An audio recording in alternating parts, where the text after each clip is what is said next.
चलिए next current affair थोड़ा सा नोट करते हैं। लास्ट क्लास में कहाँ तक हो चुका था? गंगा विलास क्रूज 20% इथेनॉल मिक्स करना है, ग्रीन हाइड्रोजन, हाँ भारत में कुछ इंपॉर्टेंट पोस्ट के बारे में हमने बात किया था। जीवन बीमा निगम के चेयरमैन कौन है? सिद्धार्थ मोहंती।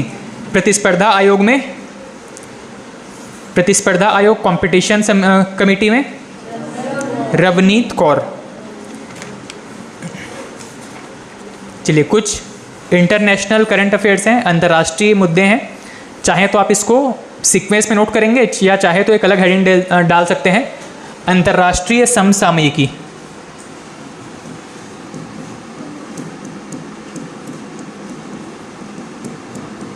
अंतर्राष्ट्रीय समसामयिकी करंट अफेयर्स, अंतर्राष्ट्रीय समसामयिकी या इंटरनेशनल करंट अफेयर्स।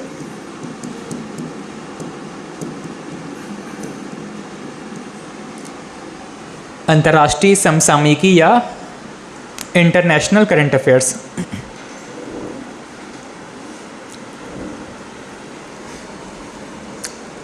पिछले कुछ वर्षों में देश के प्रधानमंत्री जी ने बहुत सारे दूसरे देशों की यात्राएं की है। मोदी जी ने काफ़ी सारे देशों की यात्राएं की है और उन यात्राओं के दौरान कई सारे देशों में उस देश की, जैसे कि भारत में सबसे बड़ा पुरस्कार कौन सा है भारत के लिए? भारत देश के द्वारा दिया जाने वाला भारत रत्न। ये सर्वोच्च नागरिक पुरस्कार है भारत रत्न। इसी तरीके से भारत रत्न के जैसा हर एक देश, मतलब विश्व के जो बाकी देश हैं उनमें बहुत सारे देशों में इस प्रकार का सर्वोच्च नागरिक पुरस्कार जो बनाया गया है, उनमें से कुछ पुरस्कार जो है इस साल या पिछले 2 सालों में मोदी जी को प्राप्त हुए हैं। इन्हीं के बारे में यहाँ पे कुछ इंपॉर्टेंट पॉइंट्स है, इसको नोट करेंगे। सबसे पहला है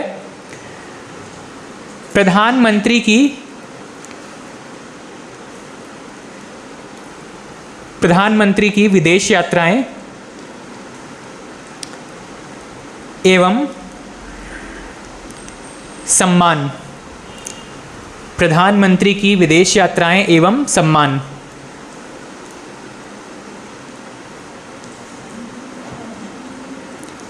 सबसे पहला है फ्रांस। फ्रांस अभी हाल ही में शायद जून जुलाई के आसपास इनका विजिट था। फ्रांस का सर्वोच्च नागरिक पुरस्कार, इसका नाम लिखिएगा।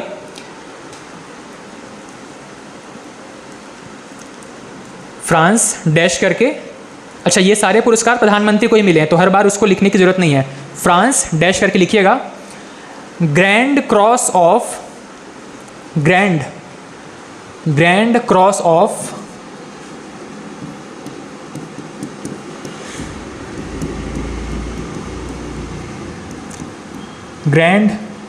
Cross of the legion of honour, grand cross of the legion of honour. अब सिंपल सा यहाँ पर प्रश्न सिर्फ इतना बनेगा कि इस पुरस्कार का नाम दे देगा और पूछेगा कि ये किस देश का पुरस्कार है, किस देश का सर्वोच्च नागरिक पुरस्कार है। तो ग्रैंड क्रॉस किस देश का सर्वोच्च नागरिक पुरस्कार है? फ्रांस का। नेक्स्ट मिस्र।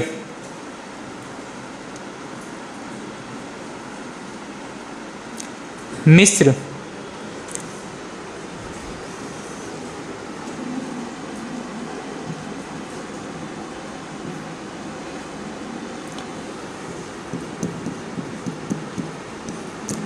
मिस्र की भी विजिट किया था मोदी जी ने। यहाँ पर इनको प्राइज़ मिला था order of the Nile. Nile river के बारे में है, नील नदी के बारे में है। Order of the Nile.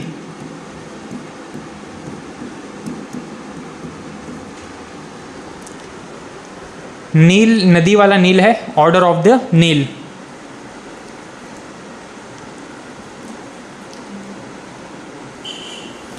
Order of the नील।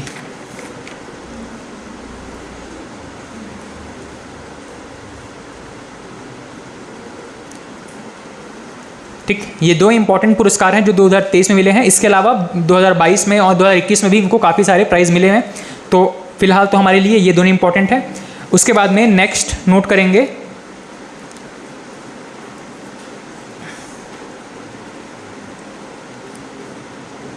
बहुत सारे विदेशी राष्ट्र प्रमुखों ने भी भारत की यात्रा की है और अलग अलग पर्पस से यात्रा की थी उन्होंने। उन राष्ट्र प्रमुखों के नाम क्या क्या हैं इसको थोड़ा सा नोट करिएगा, हेडिंग डाल दीजिएगा, विदेशी राष्ट्र प्रमुखों का भारत दौरा। विदेशी राष्ट्र प्रमुखों का भारत दौरा।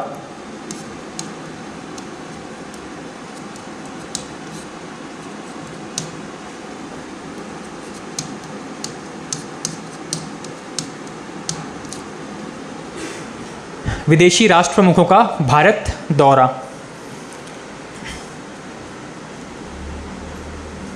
सबसे पहला इसमें श्रीलंका के राष्ट्रपति, श्रीलंका के राष्ट्रपति कौन है? श्रीलंका के राष्ट्रपति रोनिल विक्रमासिंघे। रोनिल विक्रमासिंघे, ये नाम सुने पहले न्यूज़ में? लिख पाएंगे? रोनिल विक्रमासिंघे। शिंदे नहीं है ना, मराठी वाला शिंदे नहीं लिख लेना।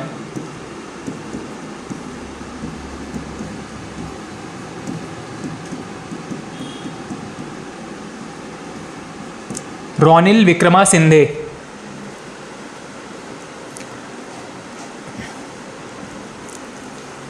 नेक्स्ट, नेपाल के प्रधानमंत्री। नेपाल के प्रधानमंत्री कौन है? ओली थे, हट गए बीच में। उनके यहाँ काफ़ी पॉलिटिकल अनस्टेबिलिटी है, मतलब काफ़ी सारे चेंजेस हो रहे हैं अभी। और अभी लेटेस्ट है यहाँ पे पुष्प कमल दहल प्रचंड। कोई बम का नाम नहीं है, व्यक्ति का नाम है पुष्प कमल दहल प्रचंड। हाँ, पुष्प कमल दहल प्रचंड। प्रचंड इनका टाइटल जैसा है, एक्चुअल में इनका नाम पुष्प कमल दहल है।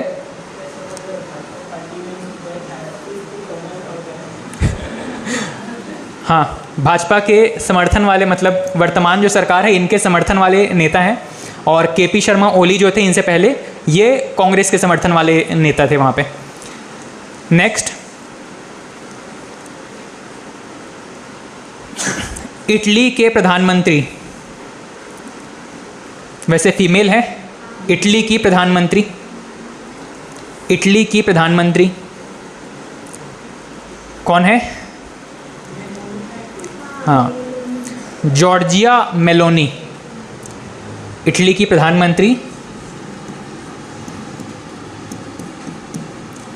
Giorgia Meloni.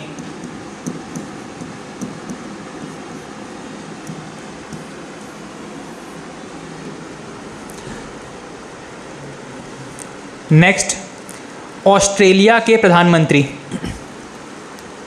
ऑस्ट्रेलिया के प्रधानमंत्री। ऑस्ट्रेलिया के प्रधानमंत्री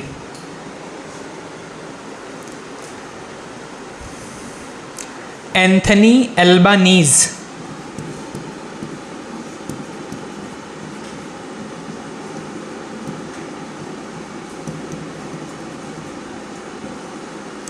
एंथनी एल्बानीज,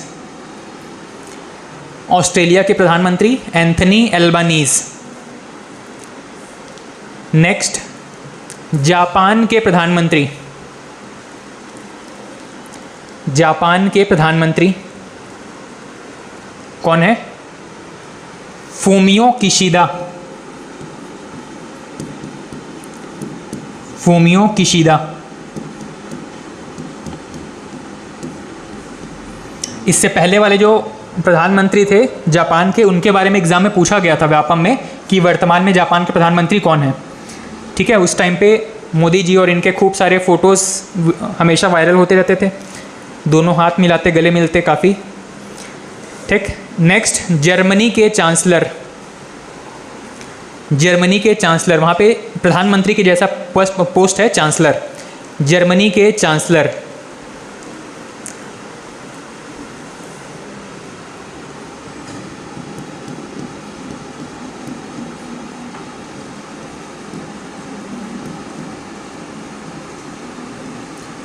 ओलाफ स्कोल्ज, जर्मनी के चांसलर ओलाफ स्कोल्ज।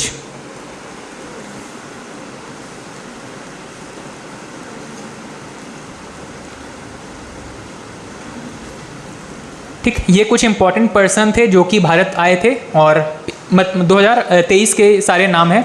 ठीक, सबसे पहले हमें नहीं G20 का नहीं है, अलग अलग 1-to-1 मीटिंग के लिए अलग अलग समय पे आए हैं ये सब। G20 वाला बाद में कवर होगा, पिछले इसी महीने का है शायद, इसीलिए नेक्स्ट किसी मैगजीन में आएगा, जब शायद आपका अक्टूबर के मैगजीन में G20 ठीक से कवर होगा। ठीक, यहाँ पे सबसे पहले बताइएगा, श्रीलंका के प्रधानमंत्री हैं या राष्ट्रपति? रोनिल विक्रमासिंघे राष्ट्रपति, बाकी के सारे प्रधानमंत्री। ये जो आपके ओलाफ स्कोल्ज कहाँ के हैं? जर्मनी के, जर्मनी के चांसलर, चांसलर भी वहाँ मतलब बाकी देशों के प्रधानमंत्री के जैसा पोस्ट है। ठीक है, फूमियो किशिदा, हाँ अच्छा, मेल फीमेल भी कन्फ्यूज़न है क्या? ये तो मेल हैं, ये भी मेल हैं, जॉर्जिया फीमेल हैं, ये मेल हैं, ये भी मेल हैं। जॉर्जिया मेलोनी बस यहाँ पे फीमेल हैं, बाकी मेल।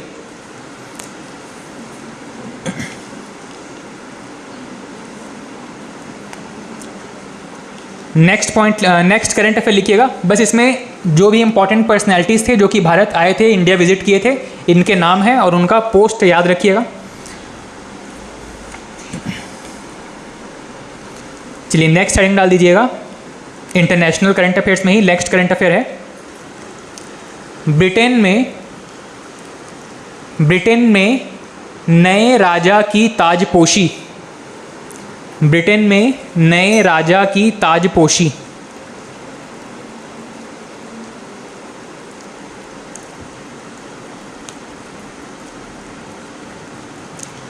ठीक, अब इसका पूरा न्यूज़ आपको पता ही होगा, बैकग्राउंड पता है।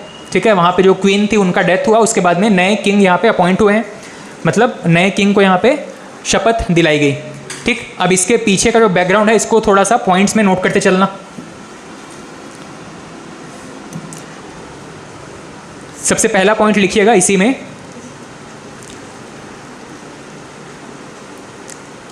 ब्रिटेन की साम्राज्ञी या ब्रिटेन की महारानी, ब्रिटेन की महारानी एलिजाबेथ द्वितीय, ब्रिटेन की महारानी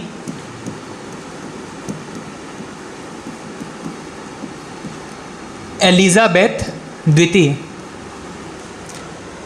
ब्रिटेन की महारानी एलिजाबेथ द्वितीय का 8 सितंबर 2022 को निधन, 8 सितंबर 2022 को निधन।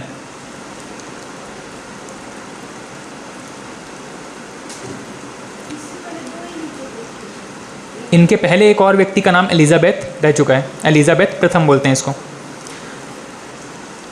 ठीक, इसमें आगे कंटिन्यू करिएगा। 8 सितंबर 2022 को निधन, आगे कंटिन्यू करेंगे। 1952 में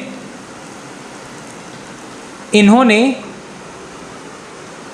महारानी का पद ग्रहण किया था। 1952 में इन्होंने महारानी का पद ग्रहण किया था।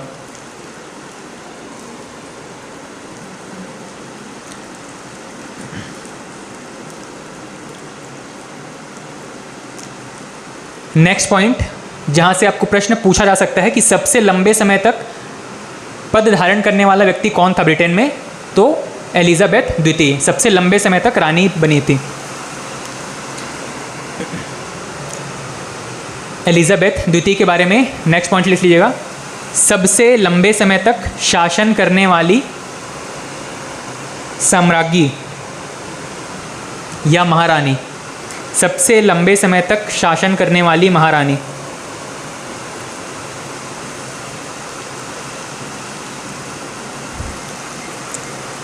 नेक्स्ट पॉइंट है,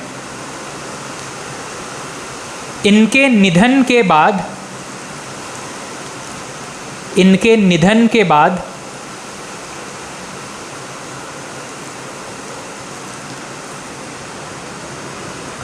उनके बड़े पुत्र, इनके निधन के बाद उनके बड़े पुत्र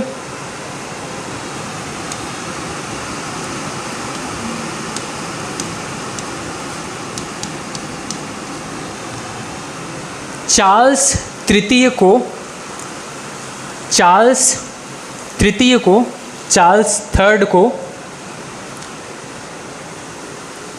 राजा बनाया गया।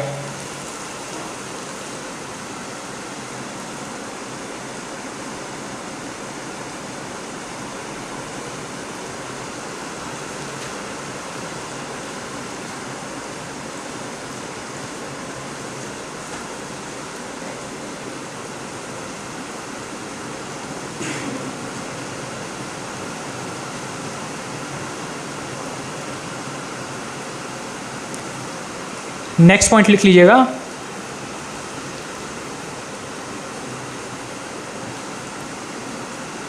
एलिजाबेथ द्वितीय, एलिजाबेथ द्वितीय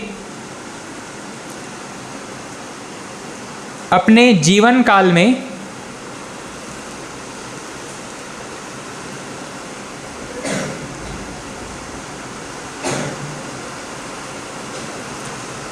अपने जीवन काल में 3 बार भारत आई थी।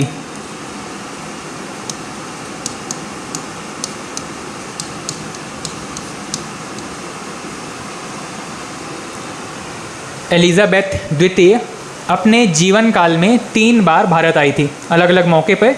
एक बार इनको चीफ गेस्ट के तौर पे बुलाया गया था आपके 26 जनवरी के लिए, और 2 और मौके थे जब इन्होंने भारत की यात्रा की है। तो अपने इतने लंबे कार्यकाल के बावजूद इन्होंने भारत की 3 बार यात्रा की है। ठीक है, चलिए नेक्स्ट करंट अफेयर लिखिएगा। नाटो का नाम तो सभी ने सुना है, नाटो के बारे में। नाटो में टोटल कितने मेंबर्स थे या कितने मेंबर्स हैं? कितने? चलिए नोट करिएगा। नाटो का फुल फॉर्म बता दीजिए सबसे पहले तो। ठीक, लिख लीजिएगा। नाटो में नॉर्थ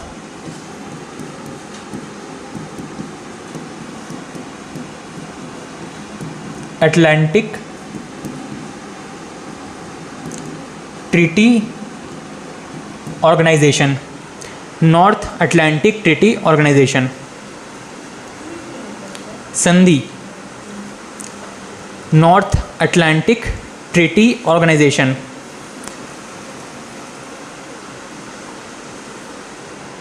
लिखिएगा, नाटो में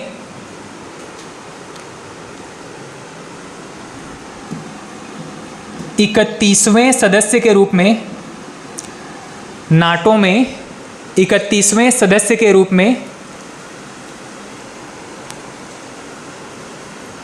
फिनलैंड शामिल।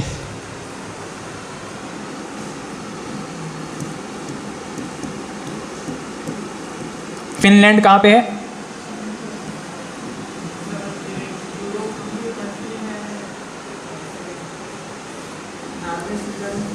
हाँ, मान लीजिए ये यूरोप वाला एरिया है, उसके नीचे यूक्रेन, इसके लगभग इस तरफ यूक्रेन वाला हिस्सा है। अब क्योंकि यूएसए आपका रशिया ने जब यूक्रेन पे आक्रमण किया है तो इसके आसपास के कुछ देशों को यहाँ पे चिंता होने लगी थी कि रशिया जो है वो धीरे धीरे इसको कब्जा करने के बाद यहाँ तक पहुँच जाएगा इस तरीके से।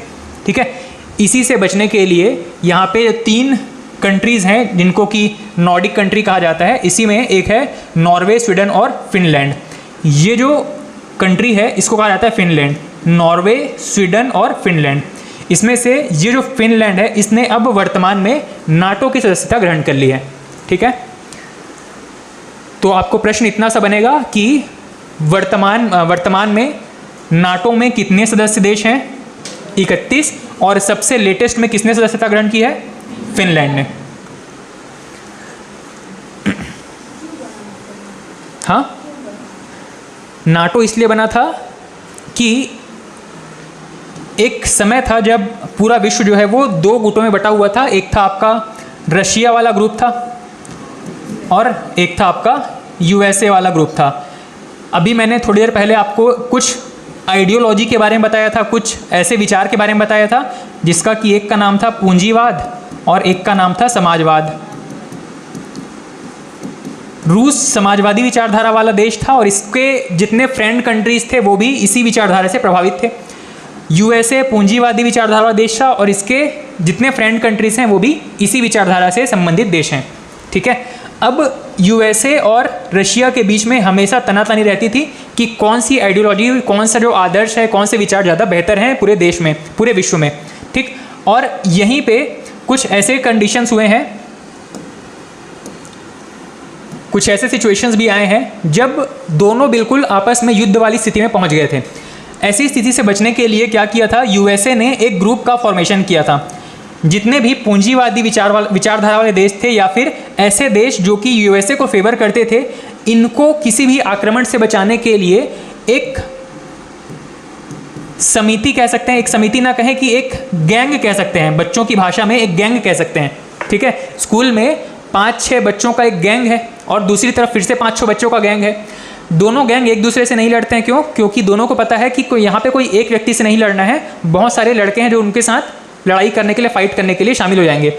यूएसए अकेला जो है वो रूस का मुकाबला या उसके मित्रों का मुकाबला नहीं कर सकता था, इसीलिए इन्होंने एक प्रपोजल रखा था कि हम एक ऐसा संस्था का गठन करेंगे जहाँ पे किसी भी देश पर अगर आक्रमण होता है, मान लीजिए यहाँ पे 31 कंट्रीज़ हैं, इन 31 में से मान लीजिए किसी भी एक देश पर कोई देश आक्रमण करता है, रशिया मान लीजिए यहाँ पे यूएसए पर आक्रमण कर देता है।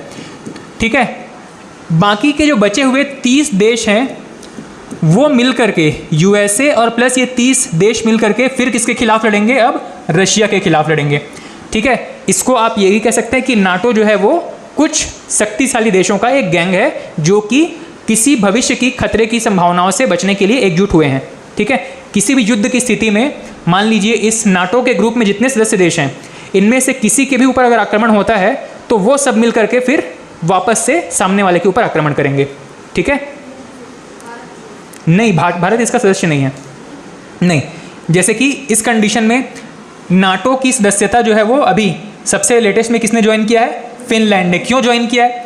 क्योंकि यहाँ पे रशिया का जो आक्रमण था यूक्रेन के ऊपर था, यूक्रेन को किसी भी तरीके की विश्व में मतलब डायरेक्ट सहायता नहीं मिली है। ठीक है, अगर यूक्रेन जो है वो नाटो का सदस्य होता तो यूएसए और इस ग्रुप में जितने भी सदस्य हैं वो सब मिल करके नाटो के फेवर में यहाँ पर बॉर्डर पे आ जाते रशिया से लड़ने के लिए। पर ऐसा हुआ क्या? ऐसा नहीं हुआ था। ठीक है, इन्होंने इनको सप्लाई प्रोवाइड किया, आर्म्स प्रोवाइड किए, लोग प्रोवाइड किए, पैसा प्रोवाइड किया, पर लोग वहाँ से लड़ने के लिए बॉर्डर पर नहीं आए। उन्होंने अपनी आर्मी यहाँ पर नहीं उतारी थी। अगर नाटो का कंट्री होता, मान लो ये यूक्रेन जो है वो नाटो का सदस्य होता, तो सभी 31 देशों का मतलब यूक्रेन अगर उस देश का समूह होता, नाटो का समूह होता, नाटो में अगर शामिल रहता, तो जितने भी इसके देश थे, इस ग्रुप में जितने भी देश थे, उन सभी की फौज यहाँ पे इस बॉर्डर पर आ जाती। ठीक है, रशिया से लड़ने के लिए। अब यही फैसिलिटी कौन चाहता है? फिनलैंड। फिनलैंड चाहता है कि अगर रशिया इनके बॉर्डर तक पहुँच जाए तो बाकी के सभी सदस्य देश उनके बॉर्डर पर उनको सिक्योर करने के लिए पहुँच जाएँ। इसीलिए उसने क्या किया? सदस्यता ग्रहण किया नाटो की। ठीक है, चलिए नेक्स्ट पॉइंट लिखिएगा, नेक्स्ट करंट अफेयर लिखिएगा। नाटो के बारे में बस इतना था, 2-3 पॉइंट था। नेक्स्ट लिखिएगा new Development Bank. New Development bank, इसी को ही ब्रिक्स बैंक भी कहा जाता है, तो ब्रैकेट में लिख लीजिएगा ब्रिक्स बैंक। ब्रिक्स में कितने देश हैं?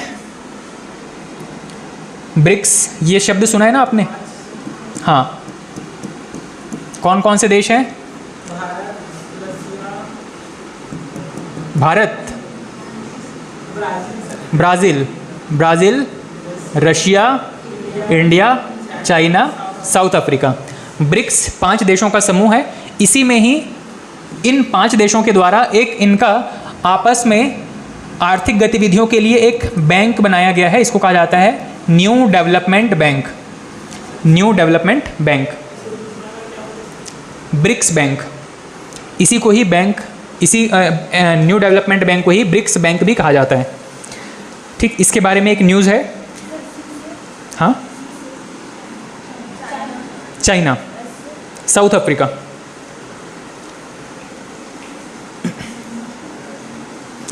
इसके बारे में जो न्यूज़ है उसको लिखिएगा, न्यू डेवलपमेंट बैंक ब्रैकेट में ब्रिक्स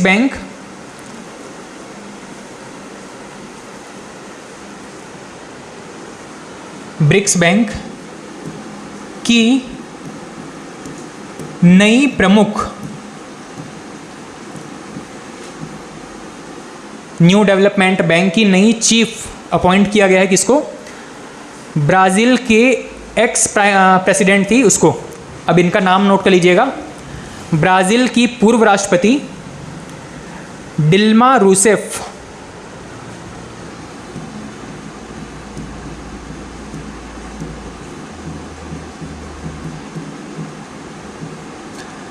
डिल्मा रूसेफ, ब्राज़ील की पूर्व राष्ट्रपति।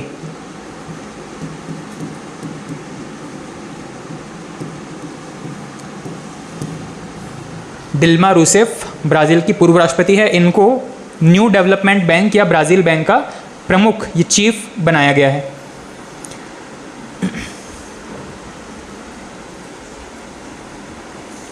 नेक्स्ट पॉइंट है, नेक्स्ट करंट अफेयर है,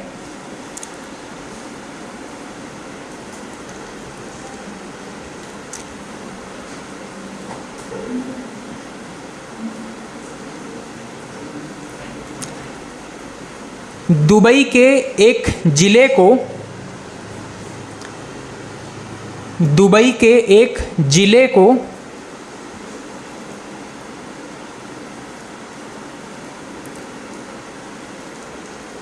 हिंद सिटी नाम दिया गया है। हिंद सिटी नाम दिया गया।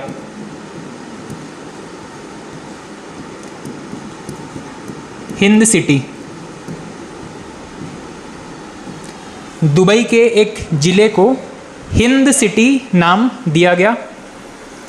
इस जिले का नाम लिख लीजिएगा, अल मिन्हाद।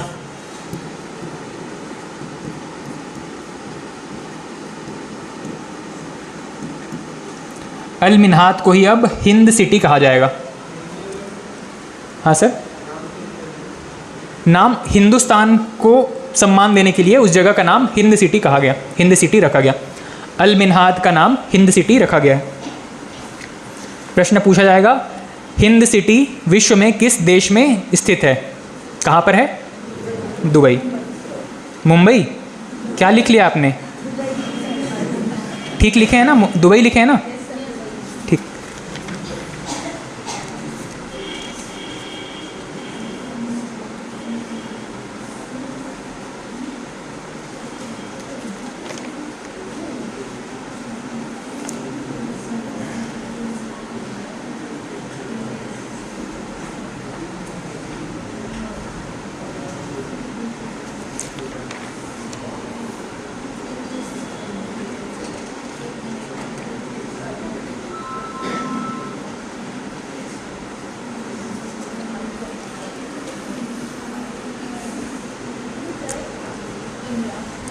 ब्रेक लेना चाहेंगे? ब्रेक के बाद वैसे आप कहीं जा तो नहीं पाएंगे ब्रेक में, पर ठीक है, अगर सर आ जाते हैं तो अच्छी बात है, और नहीं आते तो कंटिन्यू करेंगे। ठीक है, चलिए।